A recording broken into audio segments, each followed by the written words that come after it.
Well, hello. It is Ash Wednesday.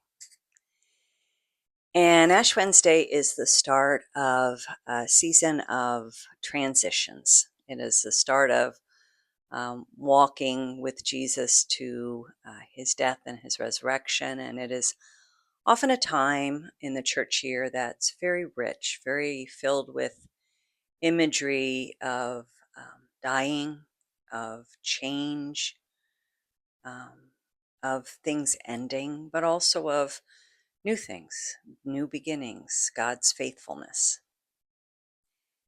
This Lent is different for me because it is really the march toward getting the house for sale. The house will go for sale at the end of Lent, so actually the day after Easter. And it's kind of a thing, right? It's kind of a thing to be in this place and to be thinking about how different this is and how appropriate it is to be doing this during this season.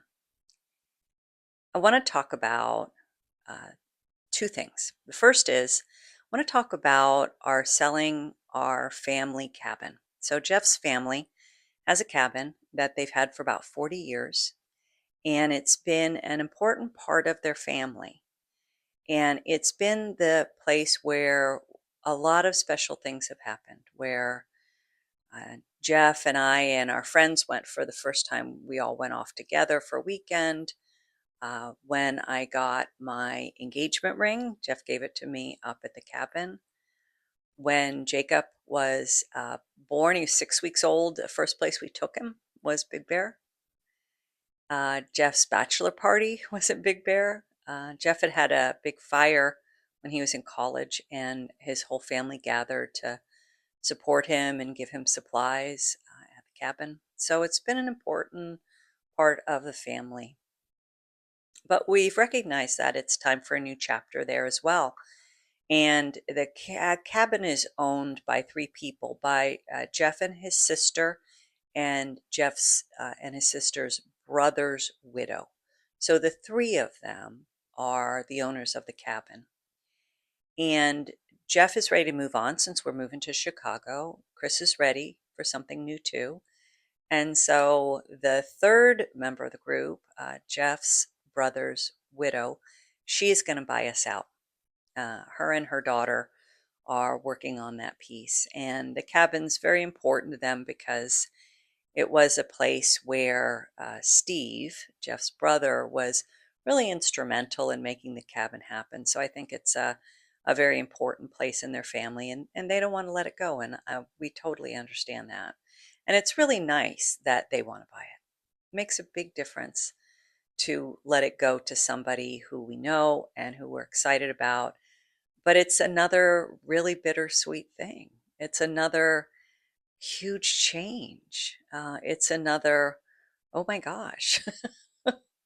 So I'm processing it. We're talking a lot about it. The family's figuring out the pricing and how you do the title and how the taxes work and all those pieces. So it's a lot. It's a lot. But it's really good because it's time. It's time for something different. At the cabin, we have our own bedroom, and over the years, it's been like the worst room in the house, and then it became like right in the middle. Like when we first got it, we had like the worst bed and the worst bedding, and it was a mess. But over time, we've kind of put it together. It's much nicer. It's never been my favorite room just because it's the bed. My back has never been super great, and that bed is just not my friend, even though it's much better than it was when we when we first were there. So there's that. That's the first piece. And then the second piece is about houses. So we got a lead on a house. This house is being sold. The realtor on it is the same realtor that we're using to buy a house. So what that means is if we decide to put an offer on it, we have to use a different realtor. She has somebody else she works with that she'll turn us over to, because you can't have what's called dual agency. And dual agency just means that uh, you can't be the realtor who is buying and selling, because you really have to be an advocate for your person. So if you're the seller, representing the seller, or you're representing the buyer, you really have to be on just one side, not both sides. So the house is great. I'll show you some pictures of it. It looks very Chicago back east, old fashioned. It's got a lot of wonderful features. It's got wonderful inside. I really like the different areas of it. It's only got a half bath downstairs, but it's really very, very nice. Really quite nice. Like the upstairs, like the master bath. It's been redone. It looks really good. And the backyard is big, which is a really important piece to me. So there's that. I'm so interested in this house that we're going to have a walkthrough, and we couldn't do it really at a convenient time for the simple reason that they're like shampooing the carpets and don't want anyone to see it till it's done. And I get that feeling. I totally know that feeling. Tomorrow, we're supposed to go see the lawyer because we need to, as we make these transitions, do a little work on our will. And so we're going to have to split up, and Jeff is going to deal with the will, and I'm going to deal with the walkthrough. And if it looks good, we're going to jump on a plane and we're going to go see it in person. There's that. Then today, Carly sent me two more houses. And the first house looks very much like the very first house that we went to see, except supersized, which is really what I was looking for. I loved the style of that house, and I love the idea that it would be a much bigger version of it. It is also a corner lot. It is also set on the property in such a way that you don't have much of a backyard, but you have a big side yard. And again, I don't know how I feel about that because it's not as private. I don't think there's fencing. That could be an issue. And then there's another house that's super cute. Don't really see us in this house. It seems a little smaller. The rooms seem a little cramped, a little small.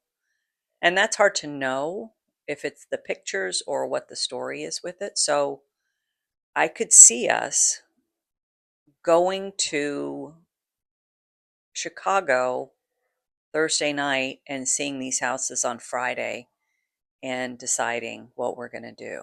And part of me doesn't want to do any of this because it's a lot. It's just so crazy. And last night I had a really hard time getting to sleep. I've been having terrible trouble with my back because of all the painting I'm doing. And I haven't been probably dealing with it in the best way. I've been taking Tylenol, I've been taking Nuprin, I've been stretching, I've been getting enough rest, I've been doing those things. But today I finally had to take a muscle relaxant because the pain was just off the charts, and I was up a lot last night. And I was thinking about the house. So it was one of the things that kept me up. And then also just being really uncomfortable. So part of me doesn't want to go to Chicago because it's terrible there. It's very cold right now. Well, I could take that back. I think actually today it's starting to warm up. So it might be okay weather-wise. But it feels like travel's so hard. Planes are so cramped and physically, it's just physically difficult. But it's doable if that's what I need to do. But it feels a little like also, who do I think I am? And by that, what I mean is, why can't I just wait until this house is sold and we figure it out? Why don't I just take my chance and and just know that it'll work out? And if it doesn't, we could just rent a place. Why am I jumping ahead of this so quickly? Now, when I look at it, I feel like it's totally fine. But what I feel is I feel like it's all speeding up. It's all getting to be a bunch. Maybe I should just wait. And it's hard to know. And last night I was thinking about this and I thought, what if it's the right house? What if it's the wrong house? How do I know? How do I know? And I'm like, whatever house you pick is the right house.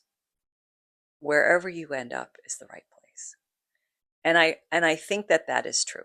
I mean, I think that that is true if that's how I want to proceed with it. So it's a lot of emotions today, and I'm having a hard time focusing and getting anything done, which is okay. I'm not feeling great because I was so tired, not sleeping well. I took a muscle relaxant, which of course makes you feel relaxed. So today my plan is to do this, to drink a very big cup of tea.